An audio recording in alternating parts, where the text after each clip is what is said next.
Hello my dear friends, today we are going to discuss certain topics in solar and wind energy system. Today we are going to see certain topics in ocean energy, okay?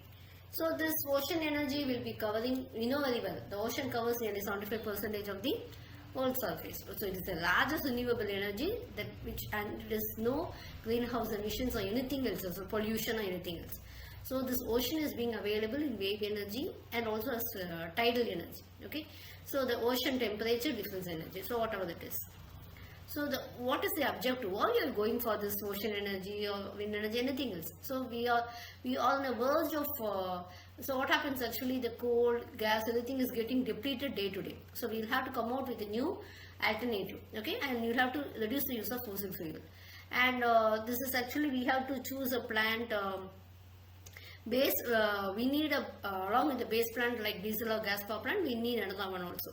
So an auxiliary equipment. So what happens actually when you are using these types, you need not go for coal handling equipments or the tower ash handling, etc. Then this is there's no solid waste and no problem associated with like acid rain, etc. So the broadly classified as wave energy, it can be tidal energy, ocean energy due to temperature difference of ocean water. That is the main energy is wave energy. See, we know very well 3 by 4 we have actually this ocean, right? So what happens, this 0.1% of the ocean is renewable energy is equal to 5 times the world demand. Just imagine, just 0.1%. So we have to tap it and we'll have to use it for a purpose so that our energy demands will be met, okay? So 50% of the world's electricity can be converted by your energy. You can see you have a seabed, okay, and you have wind is being generated, and the wind sea interaction under the influence of gravity, and the wave is propagating in this direction, okay? You can see the wave energy. So this energy, this ups and downs has to be converted into our electricity. So this is tidal energy, means the tidal energy is a potential difference between the tidal cycle head and tail. For the tide you will have a head and you will have a tail, okay? So which is gathered by the action of the sun and the moon of the ocean water. So tides are created by the action of the sun and also moon of the ocean water. So what happens, how you are going to make use of your energy? So what you will do is, you can have some tidal barrages can be kept, okay? So what happens, and you can have sluice gates where you can be open and you will have a turbine. So this, on the right side you have the level of the high tide, and the right side you have your, left side you have your ocean. So you will have a tidal basin, and the next one it will be showing the level of your low tide. This will be a mean average. So you can't always measure this, isn't it? So there will be a peak period, there will be normal period. So you are measuring you just take it as your measurement is, okay? So what happens based on that, what happens when your tide is being flowing, you can see the turbines will be rotating and will get energy. So how you convert this wave energy? It consists of a permanent shaft covered by electrical coil. When the magnet comes into motion, flux quantity varies and the EMs will be induced. Okay, you can see that you have a wave direction. So by this what will happen? This you will have your air column. You will have a generator. So what happens actually? The shaft will be covered by the electrical coil. Due to this, a magnetic flux will be produced by the.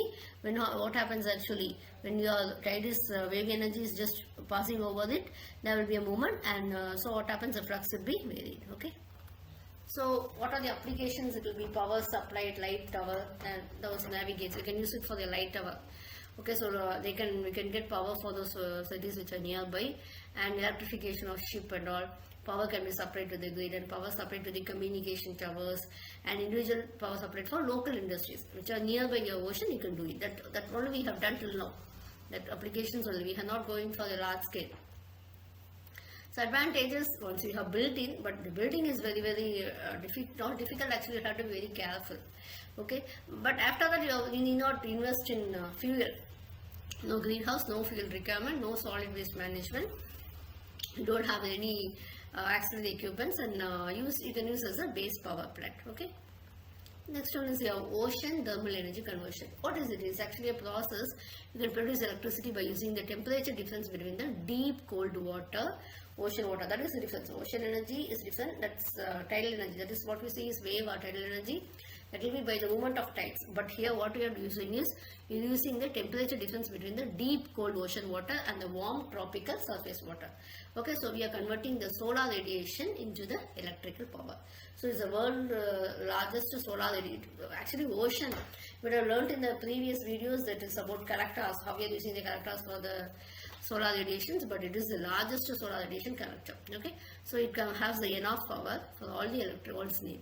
So it has a working on a closed Rankine cycle. So what happens actually here, your warm water is to evaporate the working fluid like ammonia, as we are doing in the refrigerant.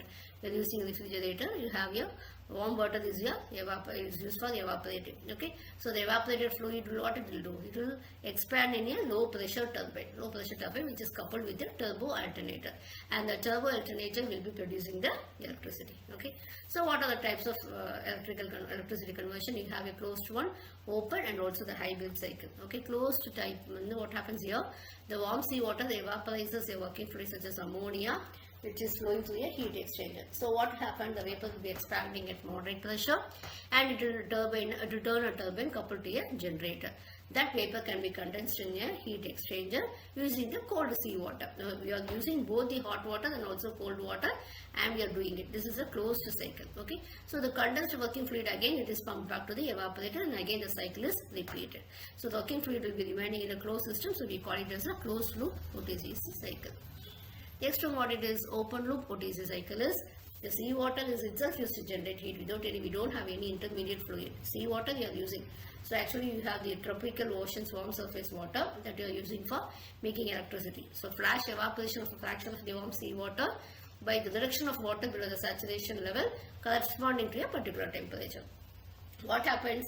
This vapor, due to this high heat, it will be expanding through a turbine, and during this expansion of this vapor through the turbine, we will get the power. Okay, so heat is transferred to the cold seawater. That is the basin. We have cold water, isn't it? That we are using as a thermal sink. Okay, in thermodynamics we have learned source and sink. So we are using that as a sink.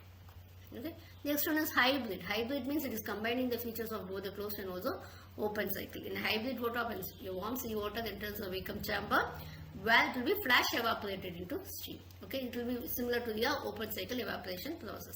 But another feature is the steam will be vaporizing the working fluid of a closed loop cycle. On the other hand, and you have a ammonia vaporizer. Okay, this will be a hybrid OTC cycle.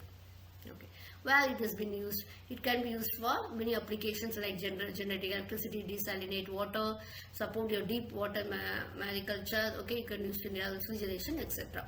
So it can be used in the electricity generator and everything else. Okay, that is in the refrigeration, air conditioning, air conditioning, etc. Thank you.